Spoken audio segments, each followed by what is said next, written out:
جەژن لای هەمووان بە جۆرێکە و لێرەش لە خەڵۆتگەی پیری بە جۆرێکی دیکەیە. ئەوانەی لێرەن بە هەر هۆکارێک بێت لە خانەوادەکانیان دابڕاون و چاوبەگریان بە ئومێدی ئەوەن ڕۆژێک بگەڕێنەوە ناو خێزانەکانیان.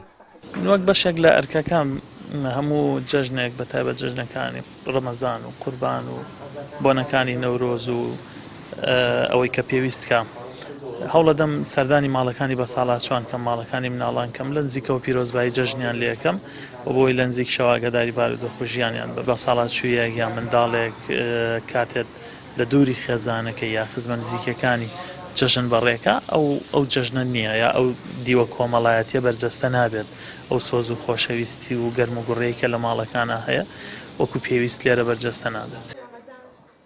سەرەڕای ئەوەی چاودێری کۆمەڵاتی بایەخی تایبەت بە خانەکان و بە تایبەتتر بە ساڵاتچوان دەدات، بەڵام تێپەڕبوونی کات لای ئەوان زۆر بە سەختی تێدەپەڕێت.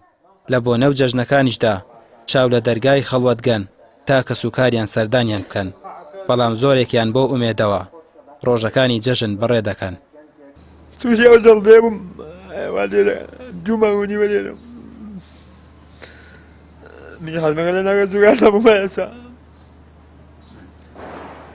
پیاوی چاکە یعنی حەوق خزم و کەسم لێرە بووە بەقە ئەوان خزمەتیان نەکردم.